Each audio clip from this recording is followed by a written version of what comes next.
I'm not exactly sure what I'm looking for. I know about the ayahuasca. I've read accounts of the medicinal value of it, the miraculous cures, that kind of thing. But the other half is this metaphysical thing, this transformative experience that so many people talk about, finding out who you are. It allows you to see more past our humanity and our philosophies. So it really just opens your eyes. If you think that our greedy Western culture, it's all about driving the latest car and conspicuous consumption, you're okay. If you kind of believe that life is more important than that, if you come and take a look, you'll know for sure that the answer's in Peru, in the Amazon, in the jungle.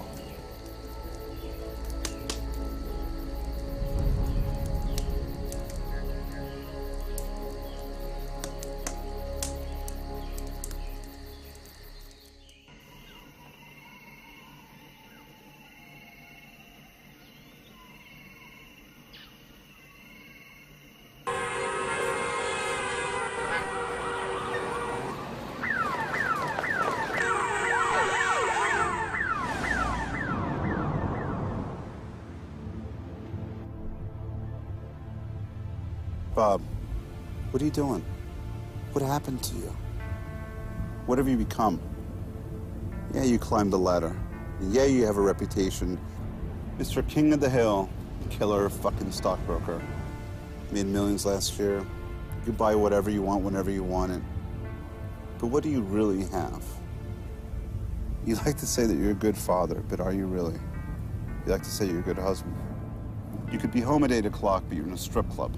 You're on the phone with clients till 10 o'clock at night. You have to rush home to smoke a joint just to feel normal. You buy your son every toy there is. Do you ever play with him? Your son, he needs you, and you're not there. Is this what you wanted? Is this really what you wanted?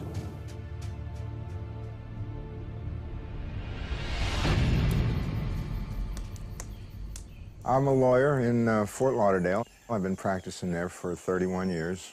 I got diagnosed with a tumor on my esophagus. The doctors are basically saying I got 6 months to live, something like that. I found out about the ayahuasca.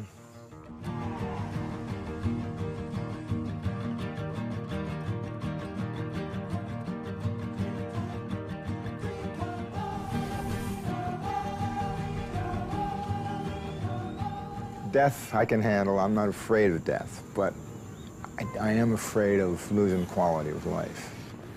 I've seen too many people do the chemo and do the radiation, and it's just, I took a look at them and I said, gee, if I have a short time to live, I don't want to live it like that. And so I started seeking other alternatives. I'm looking forward to, actually, frankly, a lot more life, whether it be quantitatively or qualitatively. There's a lot more for me, and I know it. And I'm thinking that this ayahuasca can maybe show me a way, maybe to have some more life.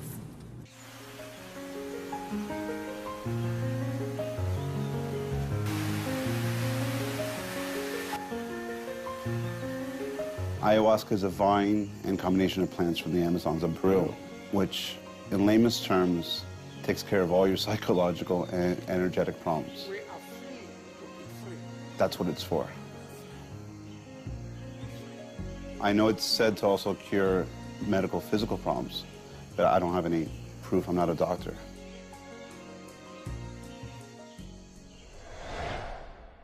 We had more fun when we had nothing.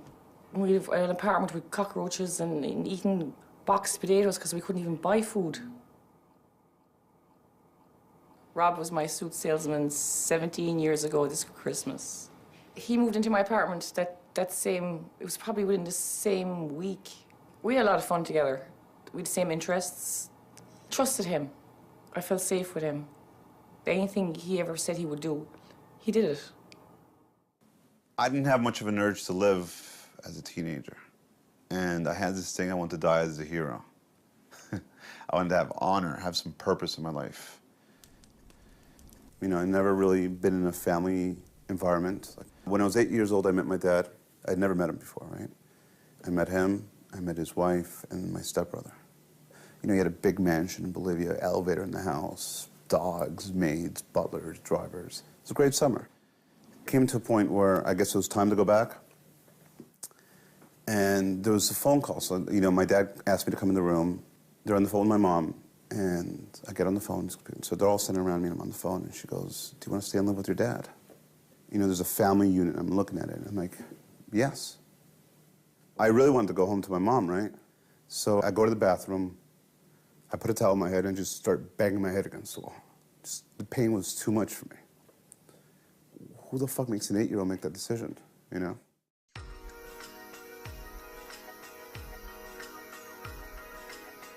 I'm looking for life. And I'm open to whatever that means. And with this ayahuasca, I'm hoping that I will find another life, real life, that is my heart beating and my brain operating life, as well as perhaps even a transcendental life, one that goes beyond this place of wrath and tears, if you will.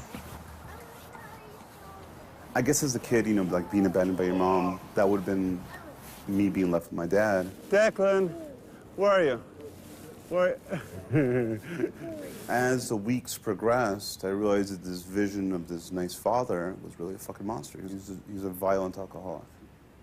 He used to beat the shit out of my stepmom, beat the shit out of all of us, right? A year later, she left him. And then I was just left with the monster by myself. Rob and I have been good friends for 17 years. We met at a brokerage firm. My first impression of him was he had more balls than sense. The negative Marine stereotype. So just this crazy guy who's gonna run through walls, and that's it. Obviously, that impression has changed, or else we wouldn't have been friends for this long. We were basically trained to be telephone terrorists. Rob is the kind of guy whose personality, he's allowed to say, "fuck you," and you don't hang up on him. I'm the man who's gonna turn your life upside down. I'm gonna make your life exactly the way you want it to be, because I am that Wall Street shark that you've been praying for every night when you're in bed. So stop being an asshole, pull the trigger, and let me make you some money, because you know I love you. And then they fucking do it. He wanted to be a stockbroker, he wanted to be a broker. I gave him $300 to buy his books. Rob and I partied. Rob's a Wall Street guy. We party together on Wall Street. That's what they do. After Declan was born, I didn't want to do that lifestyle anymore.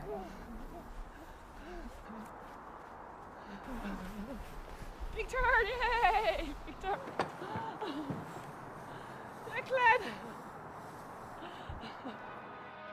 2005, Donna gets pregnant. I gotta make this happen, I have a child coming, I gotta get my act together, I gotta make money. It's balls to the wall. So all I did was put my head down and I basically blew up to be the second biggest broker in the world in derivatives. There's my manager and myself. Every day at work is the Super Bowl. Every single day you're on that field to win. My job is to kill the competition every day. Every day it's a medieval battle against a competitor with swords, cutting each other's heads off. So I'm caffeined up, I'm fucking screaming, and I will not allow my competition to steal my trades. And what happened was, it came to my greatest year ever, and overweight, highly stressed out. My wife is depressed, and I'm the most miserable son of a bitch in the world. Everything changed when he started making big money. The more money he had, the less time he was at home with us. The three negative influences from Wall Street in my life would have been greed, power, and vice. Persona que su psicología está desarrollada mucho más. En sí, el ser humano todavía no está preparado para vencer ciertos miedos que tiene por dentro. Todavía no, el humano a veces no tiene la capacidad de poder entender por qué. La tecnología más bien lo debilita al ser humano. El confort también lo debilita. La utilización de muchas pastillas o diferentes cosas así también lo debilita de cierta manera. Mi nombre sería Mancoluto. Y el idioma de Chavín, donde también está incluido mi nombre. Entonces, Mancoluto es un nombre que se diga, entre las familias representa muchas cosas, ¿no? Representa a la persona que sabe mucho más allá de lo que saben todos los demás, que tiene un sexto, séptimo sentido. El chamanismo era visto como algo más, como un curandero. Para ese tiempo habrá personas como yo, que son los que guiarán a la humanidad para el futuro humano, justamente.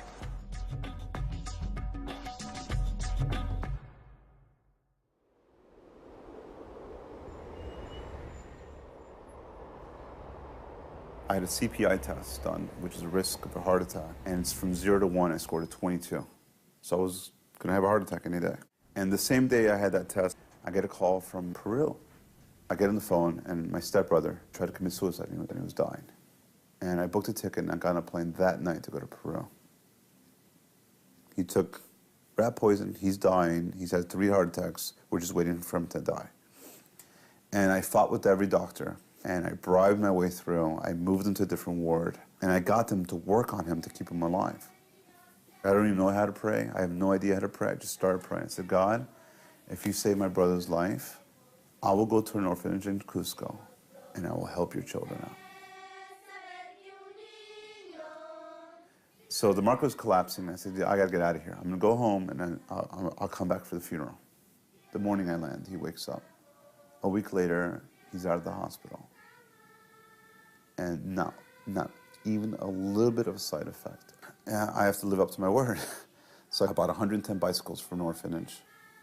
I bought them truckloads of toys for an entire town. Whatever, I gave them whatever they wanted, whatever they needed.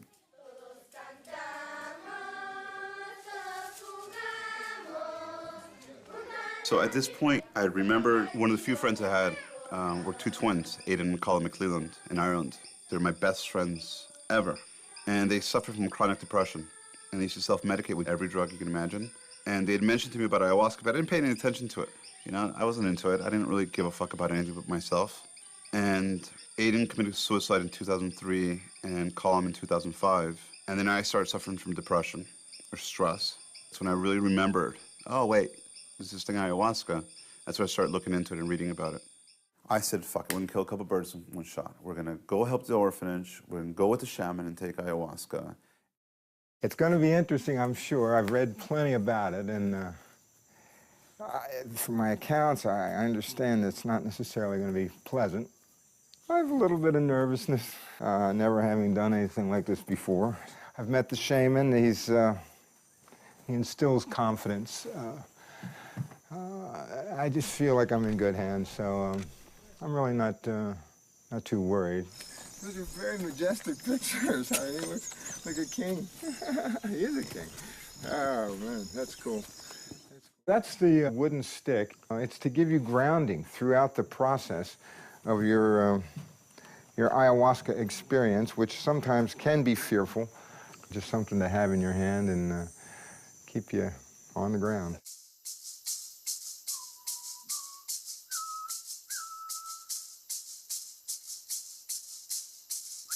And I asked for very specific things. I want to know, how can I be a better father? How can I be a better husband? How can I be a better son? And what can I do to help humanity be a better place? And I want to know my path in life, my purpose for my existence, nothing else. And I'm just sitting there with no experience whatsoever. Now I'm cursing the shaman out, son of a bitch, you ripped me off. And I start getting a headache. Like, oh, what the hell? It starts coming on. Off we go. All right, switch camera, see the camera wasn't working properly. Take the shot right.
My first ayahuasca experience, I'd been freed from depression, I'd been freed from my demons, I'd been freed from everything.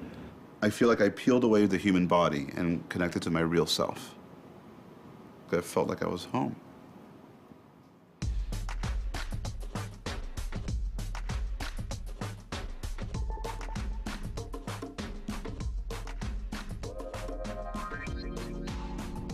I came here 32 years ago. And I feel like I've been on vacation for 32 years. It's great for me. It just worked for me. The old expression is, once you get sand in your shoes, you'll never leave. The beach, the people, the friends, the community here, especially the courthouse community, which, you know, I feel very much a part of. Can't you know across some of those things? Wouldn't you like that? This is an easy day. You're supposed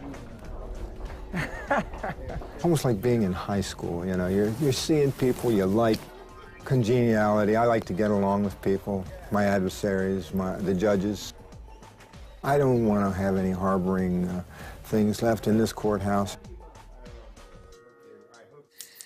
Two main things, I think, from ayahuasca. It's medicinal as well as ritual. I learned that it's the active ingredient in the ayahuasca cocktail is the DMT, and the effect that has on the brain and the mind and the consciousness. The medicinal value of it isn't so much in the taking of it or the concoction itself, the tea, if you will, the brew. It's more in that the ayahuasca opens you up to the plant life. It's called the teacher plant, too. I think it teaches you that from your experience, from that expanded consciousness, from that change that goes through you, then you should then be able to know from the plants what it is that can heal you.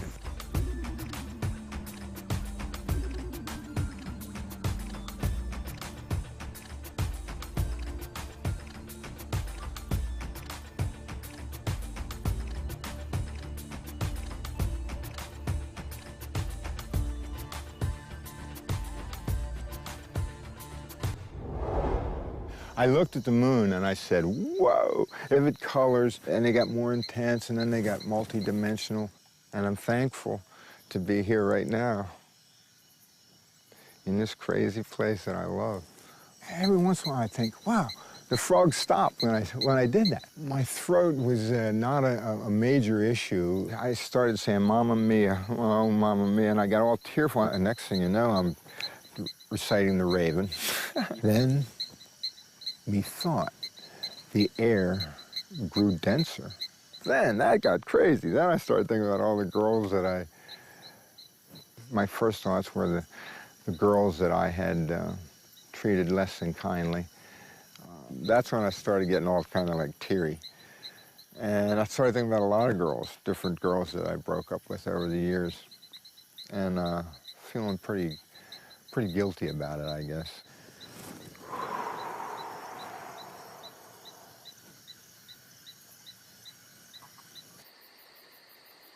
What ayahuasca really did was it allows me to see something positive out of something negative.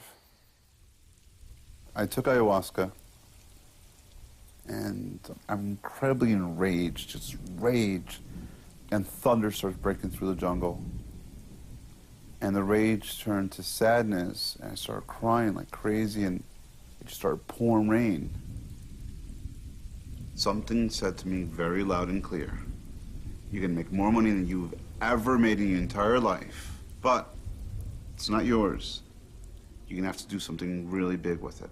And after my first experience of ayahuasca, it was clear, I saw it.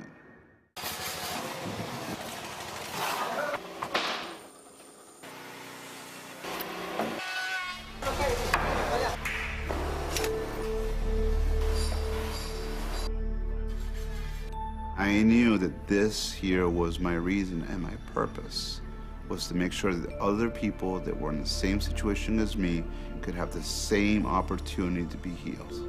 I want to have a little spot in the world, which is owned half by the local community, where anyone can call home and anyone can come and be healed. We'll take everyone. We'll pay for people to go there who can't afford it.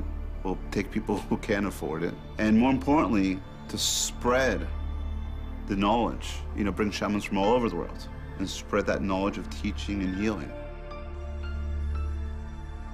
I think death is part of life, and I think that death will come. It will take you. I don't think it has to be painful. I remember a poem by Dylan Thomas, and death shall have no dominion. If death has no dominion, it kind of opens you up to life. Fear of death controls what you are and who you are, then you're not much.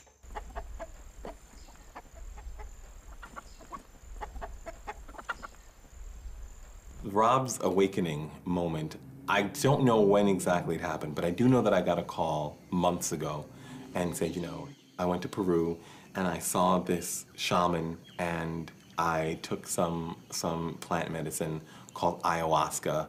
And I'm like, what? I took this thing called Ayahuasca. Now, keep in mind, we're very good friends, but I don't partake in any of that stuff.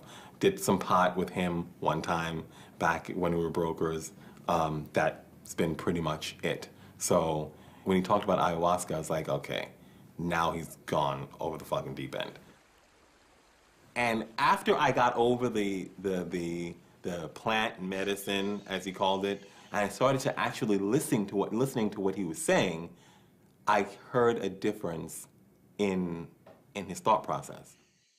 Rob has poured all our savings into some crazy construction, building, ceremony center with places for people to sleep and come and do ayahuasca in San Pedro. The name of the center is Chimbre. It means a place to gather energy, a place to learn equilibrium, a portal to other dimensions. I'm scared. Rob and I are partners in life, and we do everything together, but he took a different path. Donna has a hard time facing her demons. She has something inside tearing her apart. She's been struggling with stuff since the death of her mother, and she hasn't dealt with it. But I love my wife. I'm weak to her pain. Bo is someone that I've been with every single day for almost 31 years. I hope the doctors are full of shit. I'm not ready for Bo to go anywhere. I don't know what my life is going to be like without him. Since the illness was known, he has stopped eating all kinds of food that were alive. Beef, chicken, ham, all that kind of stuff. He's eating fruit and eating veggies, and he dropped 90 pounds from the 265 guy I know to a $175. In fact, he's now down to 170, 172. I got rid of all the meats, all the dairy, all the sugar, all the alcohol. I got rid of a lot. And if it's processed, basically I'm not eating it. Everything leaner and greener. I mean, that's kind of my mantra now. I've gotten rid of my house, got rid of my apartment complex that I had. I moved in this little one-bedroom apartment, which I love. My car went from the supercar, and it went to a little smart car. A lot of people think I'm crazy, maybe I am crazy. My understanding of the whole process of cancer and how to cure it is you need to absorb nutrients as efficiently as possible and get rid of waste as efficiently as possible. It's interesting, the whole ayahuasca thing. One of the things that kept coming up was the idea that it puts you in touch with the plant world. The shaman even told me when I was there, he said, the ayahuasca won't heal you. He said, but it'll put you in tune with the plant world, and the plant world will heal you. That's where I'm looking for it anyway.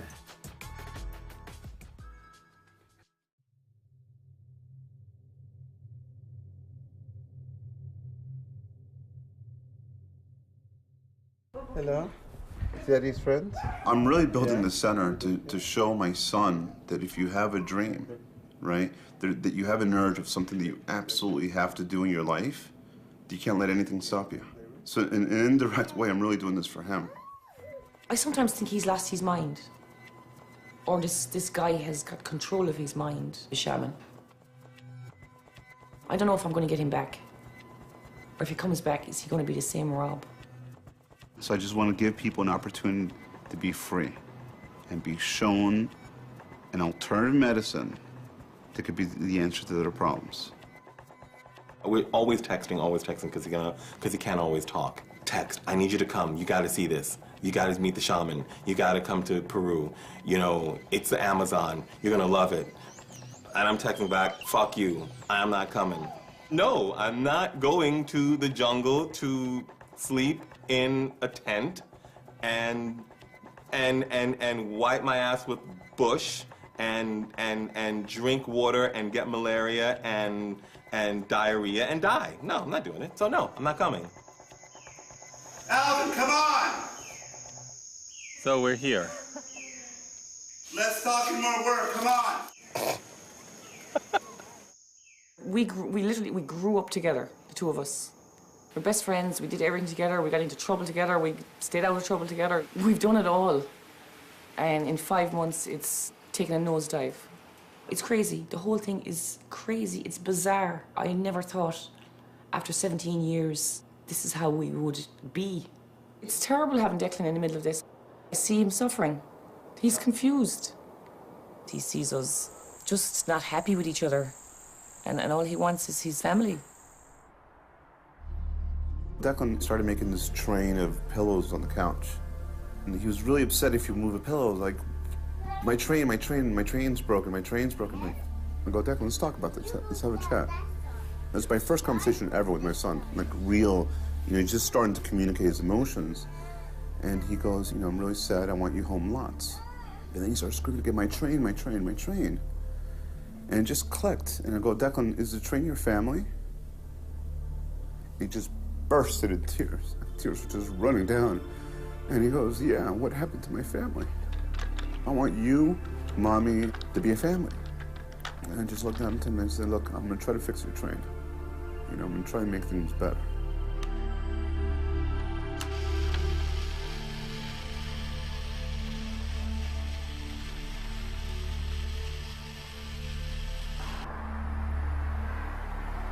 I miss him. We spent so long together. Some people, that's a lifetime. We still have another lifetime to go. I don't want this to be the end.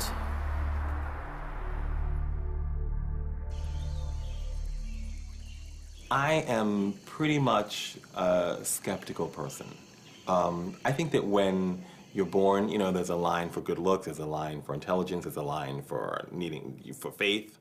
I think I skipped the faith line. I don't believe anything. I am not a fucking believer. I need proof or kiss my ass. So going down there, I don't believe this shit, so, whatever. I'll drink your fucking bitter tea. The first time I took the ayahuasca, I took the medicine, and it taught me, gave me a little glimpse of what it is and who I am. This medicine is truly a teaching plant.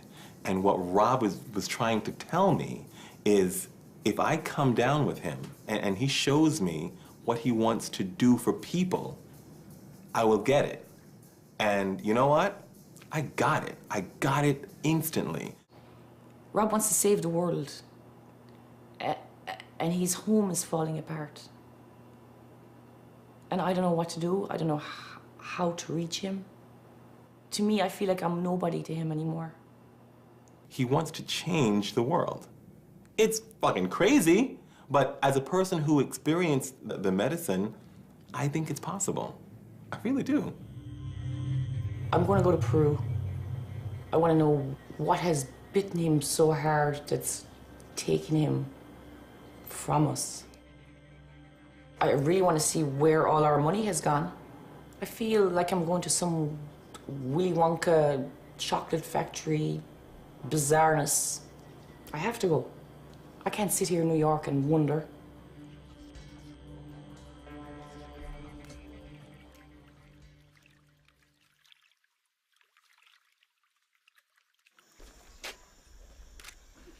Get away from me. All right, look over your shoulder and I'll go away. Right there. Oh, we got a man in the background. I have a lot of fears, maybe stemming from my childhood. I do have a fear of being left alone. My father left, my mother's gone. There was never a lot of people around. I feel a loneliness, an emptiness, a void. It's not doing me any good. It's not doing. I have a child to raise. And a child that needs a mother that he can respect and look up to and teach him things. I do have anxiety about doing ayahuasca. Maybe it's fear of what I'm going to see or what I'm going to find out or what's going to happen to me. Every ayahuasca session is different. I don't know what's going to happen. What I'm going to do, I'm going to go out into the jungle alone.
Yeah, I feel great today. I went through a hell of a night. Hell. I just felt good sitting there after coming up from the jungle and like leaving a lot of stuff down there. I'd said to ayahuasca, why do I carry so much grief and sadness with me in this life? And it was showing me things of why I had so much grief and sadness. So in my asking why, it showed me why. It showed me my past lives. The next morning, I said it to the shaman, you know, what is that? And he said, yeah, you were part of a tribe in Africa. They'd killed all the people in the village. They had put myself and Rob on a... And he had some kind of sort of the same vision too, because he's like, Donna, I was there with you. We were on that ship together. I saw another vision of a whale, but I was way deep down in the water. And I came up and I saw the belly of the whale, but I also came over the water and saw this huge tail. I saw a vision of a little boy running across the road and going down a hill and like not coming back. But the shaman told me, he's like, if something happens to you in this life, you feel it tenfold more. You've had so much of it, you feel it 10 times more, he said. Entonces, tomando el San Pedro o Guachuma, entonces su mente se abre. Este ser humano que abre la mente, pero a veces no lo entiende. ¿Por qué? Porque a veces si habla, va a hablar cosas a veces de repente que puede ser como una locura, los demás lo van a mirar un poco mal y mejor a veces no habla nada, mejor se queda callado. O habla cosas muy suaves para decir que está bien. Entonces, sin darse cuenta, él mismo ya se cerró. Se cerró no no, si te das cuenta, no es libre. Y para esto hay que ser mucho más libre. Hasta que tú, en el momento que has tomado tu San Pedro, tú veas una raya de colores o vaya de repente un dibujo de repente parece un ratón o lo que puede ser, tú lo puedes tomar que de repente puede ser como una alucinación, pero en sí es una realidad superior a la que tú puedes entender. Y como no la puedes entender, es una alucinación. Entonces esa parte es lo que todavía el ser humano no se da cuenta. Entonces por eso que también la persona cuando toma un San Pedro tiene que estar con la persona adecuada. Le va a parecer, como dice, una experiencia muy bonita, pero no le va a incentivar a que quiera aprender mucho más, ¿no? Entonces todo eso. Por eso digo, el San Pedro hace que tu genética varíe un poco y tu mente se abra mucho más. We all know how the ceremony works. We all sit in a circle. We all drink the ayahuasca or the San Pedro. And you're sort of off in the jungle on your own. And it's you and the medicine and the jungle. And the reason the shaman does it is he very plainly says, you are here to rekindle your survival skills. Because we all go back to our Western worlds and oh my God, the car payment's late. Oh my God, the mortgage is late. And holy shit, the world's gonna collapse because I got these little problems. And what his teachings are, at the very basic level, is you're stronger than that. And I'm going to show you how strong you are because you and the medicine in the jungle are going to rediscover your survival skills. And you're going to take that back to your life. And all of a sudden, the little shit that you think is a big deal, it's not that big a deal, and you will overcome. And that's what I got the first time I came down here. So it really is powerful, truly powerful.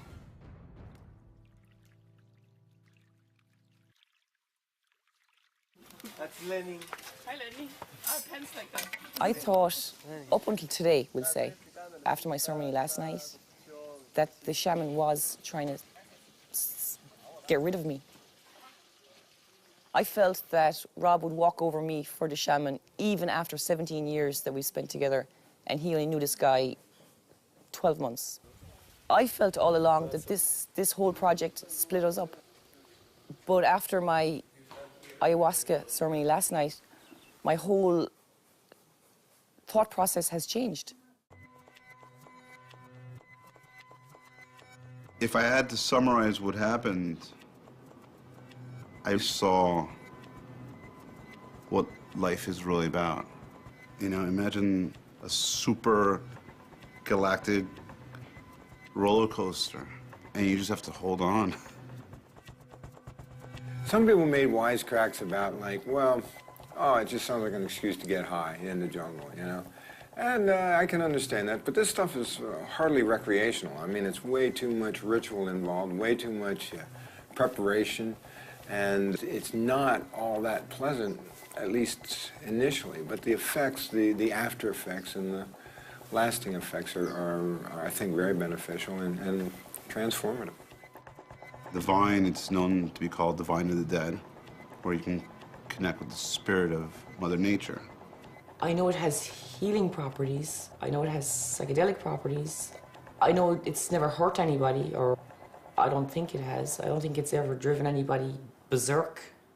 What's funny is when I hear people say, oh, you know, it's a hallucinogen, it's mushrooms, it's drugs, it's peyote, it's nothing more than a quick high. What I find interesting is that when people say that, is the FDA, the Food and Drug Administration, has been in existence for, I don't know, 100 years maybe, 200 years? And since then, they've synthesized drugs that they call medicine, and God only knows how many people they've killed, maimed, or destroyed with all the name brand drugs that are now being advertised on TV every 5 minutes. What they don't understand is that the Chavin culture, that Native American culture, that all these cultures that are thousands of years old, they're willing to discard it as just hocus pocus or bullshit and never once take a real look at it. Why? I think the reason why is because they can't get paid for it. The people who dismiss it are simply people who are caught up in this medical corporate culture that is based on profit, not on healing. Ayahuasca is a healing medicine. I was interested in the purgative effect, la purga, I think they call it in Espanol, the purge, the purging physically and the purging psychologically. You have to surrender. You have to surrender to the mercy of the medicine. It could be violent, purge, puke, poop, pains, or feelings, emotions that you don't appreciate. I mean, I saw what I saw, and I know I saw what I saw. And nobody can take that away from me. But it's hard to see stuff like that because, like I said, I'm brought up strict Irish Catholic where you go to church on Sunday and you go to confession on Saturday and you don't do stuff like this. This purging, this vomiting, this... I'm thinking about puking, I'm thinking about being honest. You know, maybe that's what it is. Puking. I'm being honest. I'm throwing it all up to you, you know? Maybe that's what it is. It's a catharsis, an emotion, emoting out to you. It felt good, though. I mean, I was glad it happened. It felt good down here, you know, to be out of it, to have it out, you know? Blech. I knew in my subconscious mind that there's a greater existence in this. There's a greater energetic vibration that we all exist in. And I connected to like the umbilical cord of the universe. And it was a feeling of being really at home when you connect to that energy. It opens your true eyes. Because we're here, we're in this life, we're in this humanity, but we're really blind to what life really is. And I realized that we weren't just beings made to make money and live this stupid life that we live. There's a much greater life. El ser humano tiene una razón inconscientemente por dentro que viene más allá de lo que él puede entender. Causes of throat or esophageal cancer or tongue cancer that I had, why did I contract that, and what is it in my life that gave me that? And I don't know. I asked my doctor that too.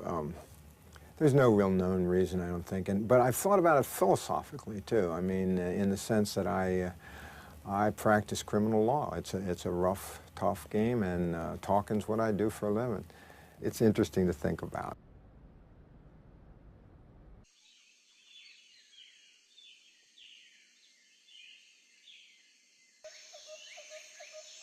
Ayahuasca has given me everything I expected of course, much more. It's made me understand. And by understanding, it's fixed me up. But of course, it gives you an absolutely universal ass-kicking in the process. It was really early in the morning, and Rob just started talking about as a child that he tried to commit suicide, and then I said, well, you know, my father committed suicide, and I thought he knew that. And I told him the story of, he's like, what? And he's like, Donna, you have never told me that before. I feel I carried my father's death with me for the best part of 27 years, 26, 27 years. And although my mother passed away only 2 years ago, I feel I'm not going to carry her death for the next 27 years. It's down to ayahuasca that's helping with this, because my ayahuasca ceremonies have been death and trauma and grief and sadness. And I think I'm learning to, or maybe I'm being taught how to deal with things like that. It has helped me. I think I'm starting to learn how to be happy again and letting my true spirit come out of me again.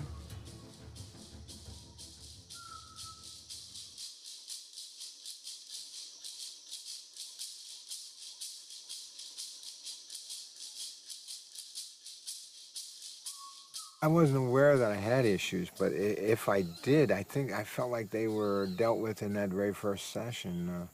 Had to do with my mother and women in general. And in my ayahuasca experience, I was absolved. I was crying because I was absolved of all this guilt and shame that I guess I had been carrying with me that I wasn't even aware of. But I didn't like the second experience at all. It was very negative for me and very, I didn't feel good about it. And then after I thought about what had happened and what it was really about, and then I next was my dad, and I didn't realize it at the time. It was like, it was a coming together of the feminine and the masculine, the mother and which is represented by your mother and father primarily. So that's exactly what it is. It's like this completion is this two halves coming together and making a whole and making completion.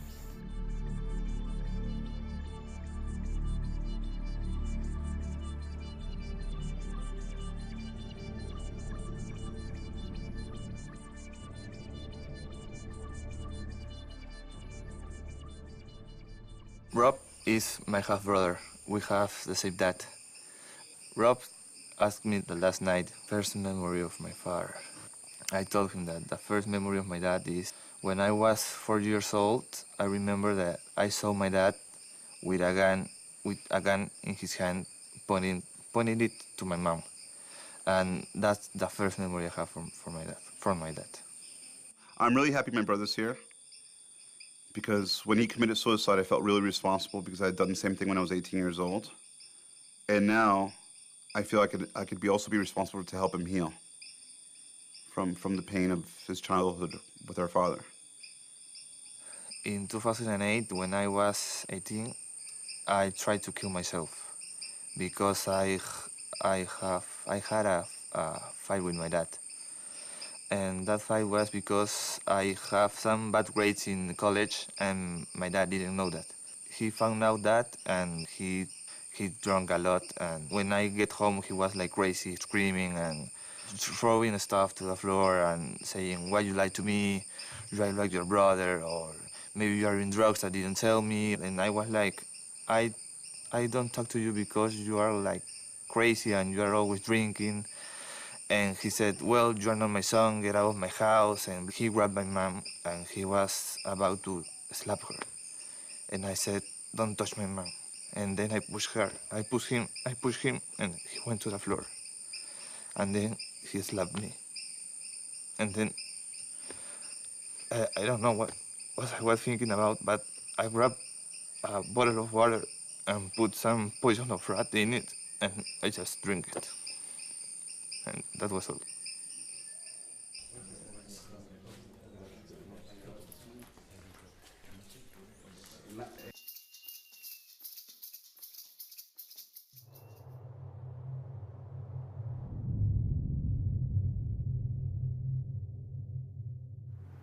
Energía, poder y vibración.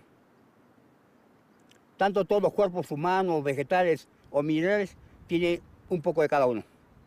Y lo que se mueve más tienen más.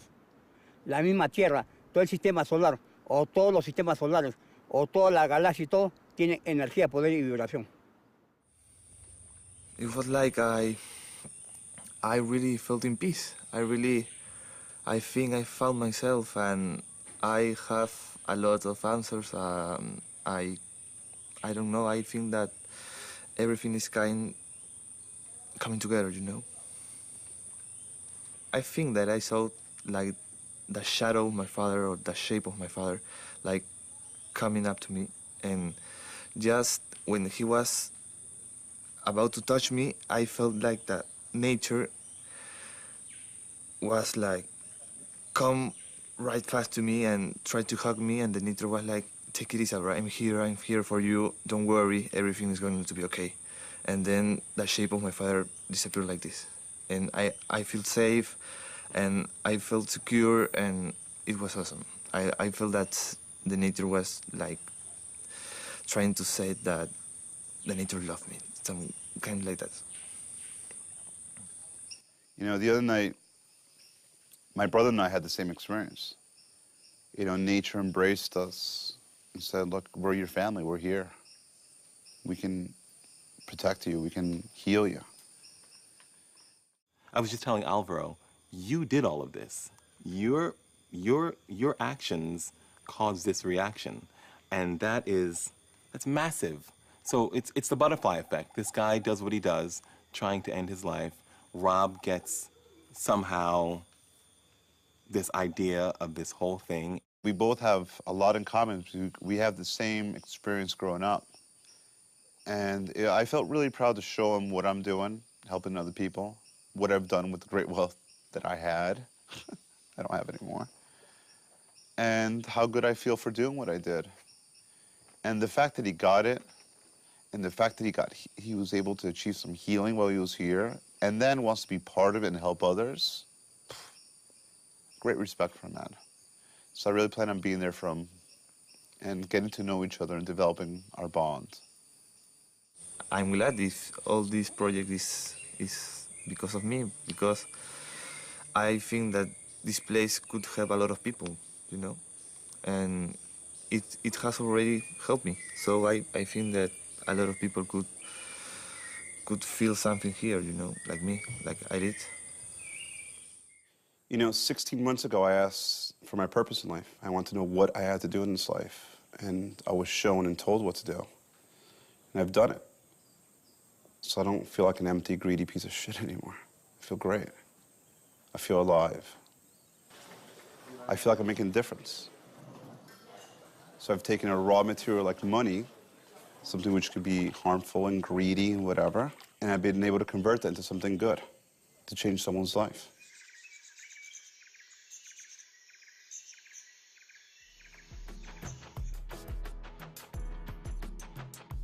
I'm an opiate-dependent heroin addict.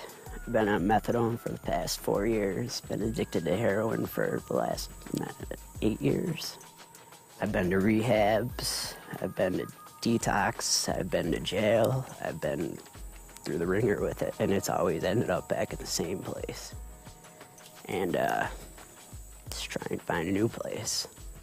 For the last 10 years, I've been living a New York City lifestyle. A lot of drugs and alcohol. I'd seen a lot of friends pass away, and it really was putting me in an awful place, just real sad and depressed, and with a lot of stuff just weighing on my shoulders year after year. Last night, I did a ceremony where they give you ayahuasca, and it took about an hour to settle in. It's not a tasty drink. I didn't feel nauseous at all. Came down and sat in a tent for the next couple hours, and it was just a really intense, profound experience. The way that it felt like a plant just kind of crawled in through all my veins and made me feel alive everywhere. I don't know, it feels like it fixed my blood. It feels like it just made me healthier. Just everything about it just felt like it cleaned me up. And in my first session with the ayahuasca, it was really enlightening. It was much different than anything I'd ever experienced, really. I had auditory hallucinations. I could actually hear my mother speaking to me. And my mother lives in Florida, and I live in Buffalo, so we don't speak very much. But I could hear her, and she was bitching at me, but it was weird. It was wild. I feel awesome today. I'm just really happy. I don't have any hangover. In fact, when I was done, I didn't get sick last night, and as soon as it was done, it was over. I mean, I was a little disoriented, not a big deal. And this morning, I was just woke up, refreshed, really excited, happy. The biggest thing I took from it is that everything I need to survive in this world is inside of me. And that all this shit, cigarettes and drugs and water and food, is all just external. I mean, you need water and food and shelter to survive, but that's it. You don't need the other, things in life that people feel they need. And having been a drug addict, I've felt the need of, substance my whole entire life. I think ayahuasca right now is magic. I think it's an unbelievable plant that does phenomenal things for people. I wouldn't have believed it before because I didn't really believe that psychedelics and stuff like that are good for you. But this is a total different story. This is not a drug. I think it's just an amazing plant that has healing effects, especially for me. It has definitely changed my outlook on things and made everything not dreary or dark. It's been an eye-opening experience. First time I came down here, I was on 120 milligrams of methadone, so I was kicking pretty hard. And so this time, when I went home, I reduced my dose to 30 milligrams, so it's been a little easier to come down. in that respect, so it's been better. Since the first time, I've done a number of things to change my life. I started eating better, I started exercising, I started just making sure I got out of the house, making sure that I went and interacted in the world, making sure that I had a job, and just being a productive person, and it made me happier. I'm returning to the person that I once was, you know? Come to realize that I don't have to like pay for the mistakes that I made when I was young for the rest of my life, that I can still have a life. And my wish is simple. All these people that ask for help, all these people that ask to be sponsored, to go home fixed and free. Free from whatever problems they have. That's it. As long as the people that we said we would sponsor, whose pain I felt and feel through what they shared with me, as long as they go home okay, I don't give a fuck what happens. I don't want to sound corny or anything, but I've been facing my fears down in that jungle for the past several nights. And honestly, I feel much more alive, much more in touch with myself than I did hitherto arriving here. I think it was a confluence of events that brought me to the point to where I was before I came here. They're not pretty events. It was in China, and my last days in China were in a Chinese prison, and it wasn't something that was fun. It was certainly something that sticks with me. I had a severe case of post-traumatic stress disorder, and it was driving me nuts. I mean, I was fighting it. I wanted to leave the first night I was here. I was packing my bags. I was making every excuse to get the hell out of here. And after the cleansing ceremony, you know, I want to go through with all of this because I don't want to live in fear anymore. I don't want to live in the darkness. I don't want to live in the depression. I know that there's something beautiful out there waiting for me, and I just have to redeem it myself by facing myself. The shaman and his people begin to, you know, shout, I guess, "Vámonos, vámonos, vámonos, get the fuck out, get the fuck out." And it must have been about 20, 30 seconds. I passed out, I lost consciousness. But when I came to, honestly, I felt like a new person. I mean, it was like almost like a parasite inside of me. It didn't want to leave. When I got here, it knew it was going to be extricated.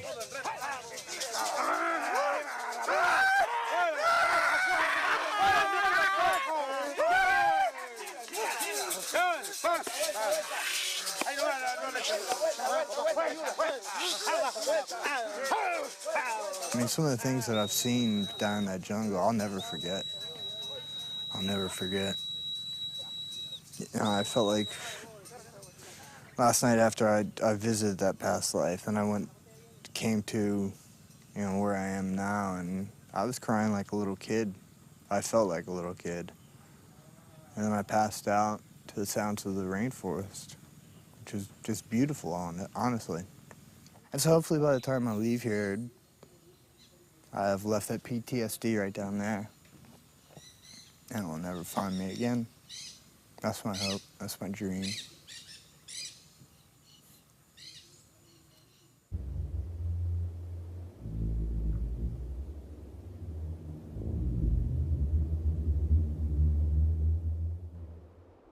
Unless someone realizes that they have a problem, there's nothing you can do. I realized I had a problem. I realized I had an issue with stress. I realized I had an issue with my lifestyle, and I did something about it. It's a lot easier to blame someone else and make something else, someone else, an obstacle than to actually look in the mirror and see what's wrong with you. And what happens is many people that come here will look for any excuse to hold back and not look in the mirror and really see what's fucking wrong with you. I say, oh, the shaman didn't look at me. I don't like him. He's missing a tooth. Or, oh, he's too dark. Or, he looks like Yoda. Whatever it is. Eventually, you got to stop blaming other people for your own faults. It's really hard to look really deep within you to see what's wrong and fix it. And I think Mancoluto, you know, his job is to make you face your fears. and make you face your issues. And many people will not accomplish it because they'll just blame him, like, you know, he's scary, whatever. So I think it's a natural resistance of change. Entonces lo que yo difundo es justamente es la forma que ir preparando al ser humano para el futuro humano. Cuando se dé cuenta que ya no puede hacer nada con la tecnología, lo académico y todo, y lo religioso, espiritual y todo lo que tenga hasta ese momento, entonces va a buscar una escapatoria, va a buscar a dónde agarrarse para seguir adelante, para que pueda subsistir la raza humana. His main objective in life is to prepare humanity to live like the future, but in the present. We're all one. We should be helping each other. We should be thinking about what's good for humanity, not what's good for yourself. And that's what he's trying to do. He's trying to prepare humanity for the future. De mucho tiempo, del año 60, 50 y tantos para acá, como dicen, muchos hippies pensaron conectarse con la naturaleza. Pero no solamente eso era como una historia muy bonita, ¿sí? Así, ¿no? Al fumarse su poco de marihuana o alguna cosa parecida, ¿no? Ellos pensaron que estaban conectados con la naturaleza, pero en sí solamente estaban fabricando su propia filosofía. ¿Y ahora dónde están esos personajes? Ya no están, porque es una ola de un tiempo y ahora no sirven ni para este tiempo. When it comes to the shaman, of course I had my issues. I had my husband for 16 years and I didn't trust the shaman. I mean, in my position, who would? We have all this money, we've worked hard for this money, we've saved our money, and Rob goes off on his own path with the shaman. But I have a much, much better feeling for him. I don't see him as the enemy anymore.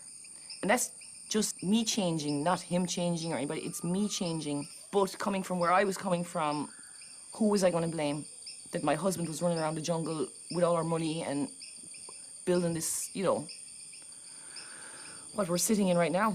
So I feel good about him. I'm not afraid of him anymore.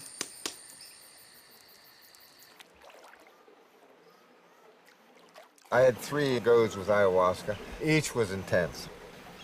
It has the power to open up communication. It has the power to open up visualizations, even understanding. And it also has the power to free you up.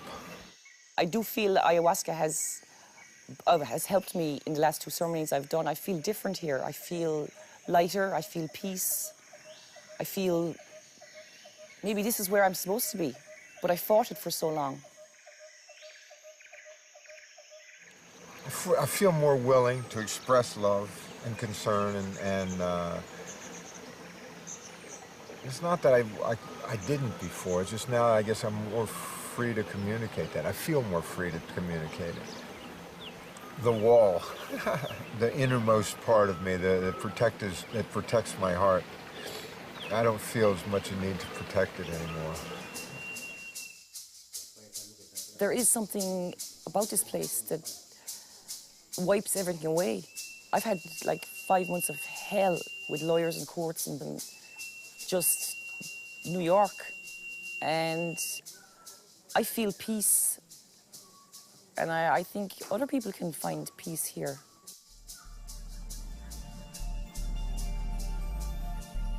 I feel that I have much greater understanding of my existence.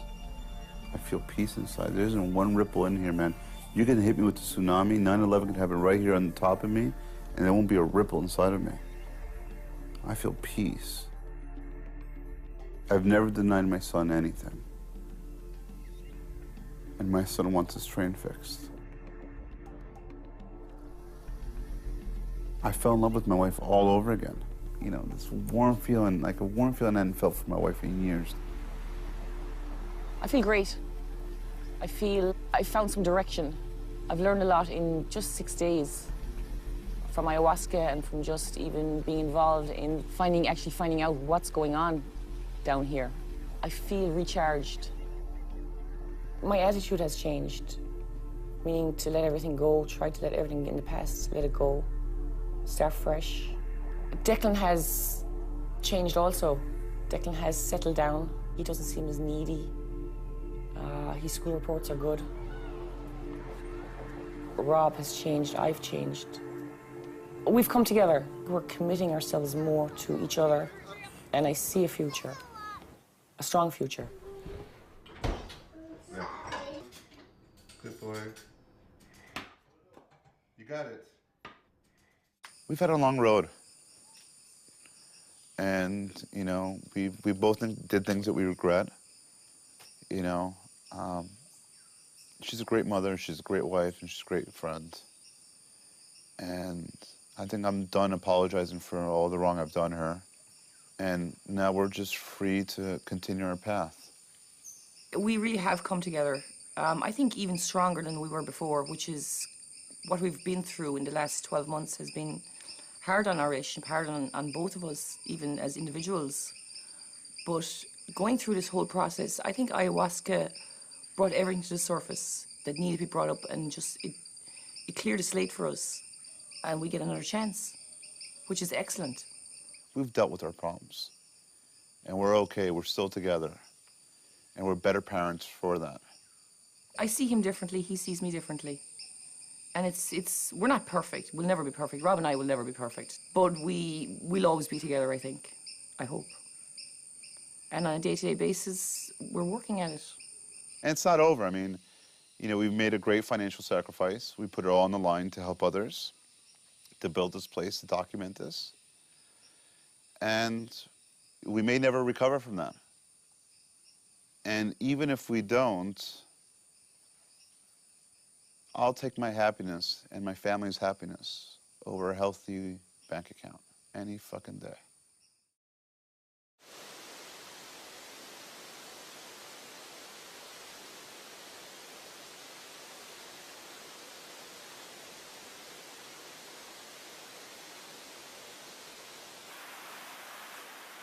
"5 years from now, if my vision, my dream comes to life, we'll save thousands of acres, hundreds of thousands of acres of the Amazons by using all the money to buy back the Amazons and protect it, save a very important part of our planet. And I'll see Chimbre being part of that engine to help the local indigenous communities be self-sustainable and protect the remaining part of the Amazons, show them ways they can exist without having to damage the Amazons, like mining and cutting down trees and burning land, you know, to raise cattle when they can harvest medicines." Through this ayahuasca experience, I've become humbled by nature, by green nature particularly, plant nature. Nature at its finest, all the magic is here, and Mother Ayahuasca seems to be the highway to tapping into that magic.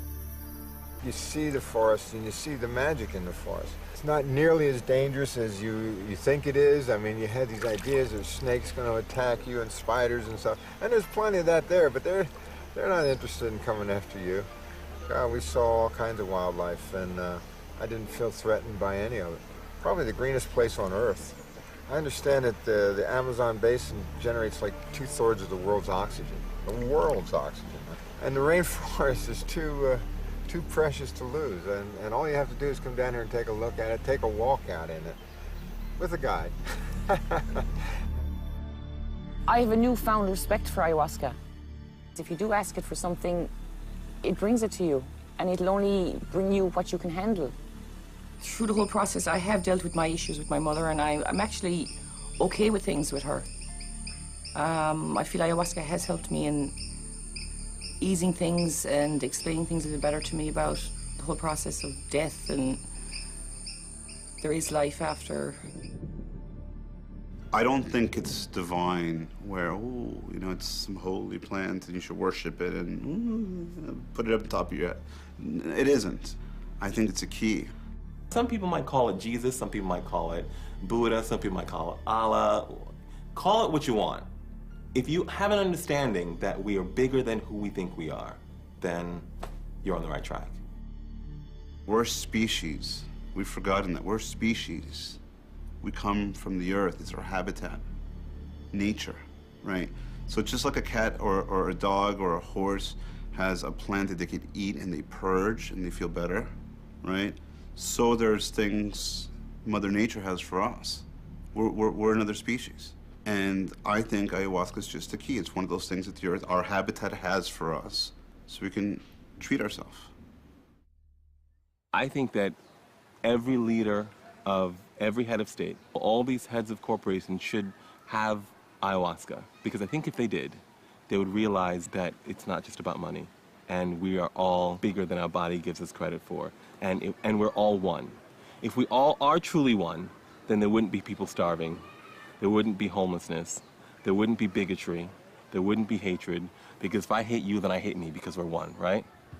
We should all have a chance to see that.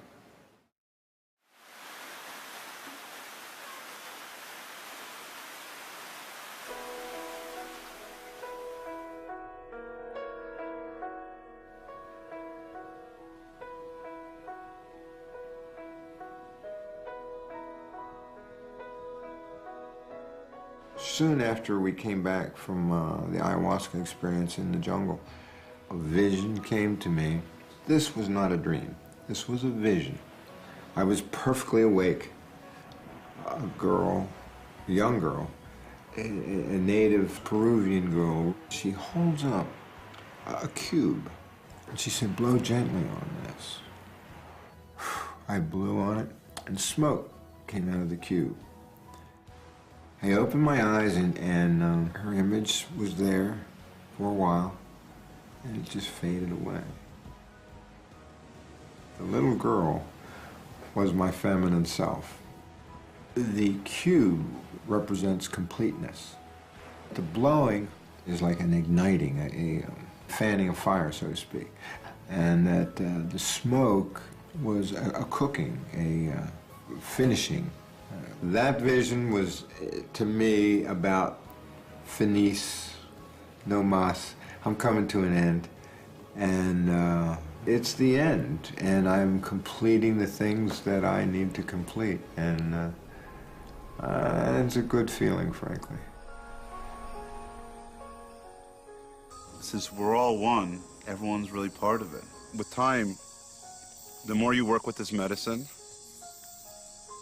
you know, the greater lessons you encounter. You step into universal lessons, but you grow. Just like a tree grows, ayahuasca helps you grow as a soul. It helps you grow into understanding that we have a gift of a life, and we just have to enjoy the most simple things that life has to offer us. Love, nature, humanity, friendship, parenthood. It helps us disconnect from this society that we live in now. Understand the purpose for our existence. And hopefully, others who also want to take their lives, kill themselves, will realize, wait, you're just being a little impatient.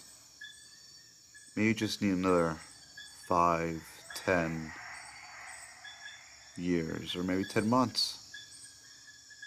But just be a little more patient. Because there is hope. So much fucking hope. When I wanted to die, when I killed myself as a kid, I was 18. What the fuck did I know about life? And everything was ahead of me. You have too much. Don't sacrifice your life. Don't do what I did. Don't do what my brother did. Don't do that.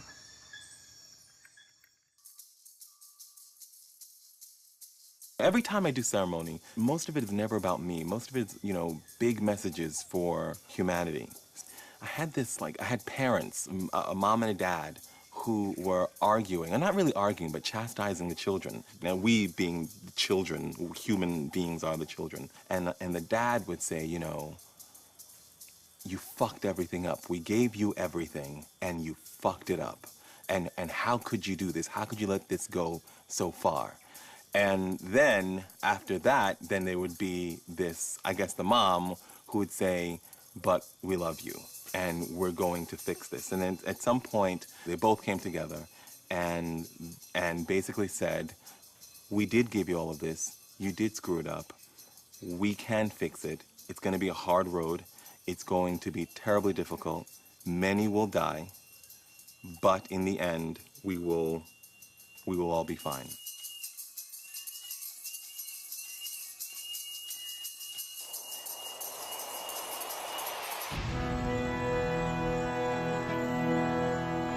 I love to create. You create with your mind.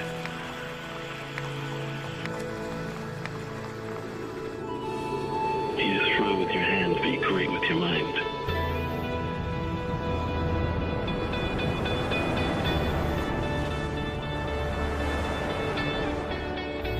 With your mind.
Lo primero que le diría a la humanidad que se ponga a analizar todo según, o como ahora hay mucho adelanto tecnológico, vean en libros o en internet la historia de la humanidad en sí y qué cosas hemos llegado desde ese principio, supuestamente que podía entender hasta ahora, para que se den cuenta que solamente han cambiado la vestimenta, internet y varias cosas más, pero al final de cuentas no aprendió nada, ¿no?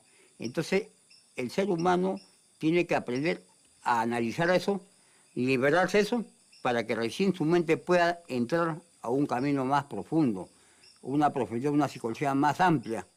What do I fear? I would have said death before, but I'm not afraid of death anymore, because I understand now that because of what ayahuasca has taught me, that death is only death because we can't see the other side. But it's not really death. It's just moving on.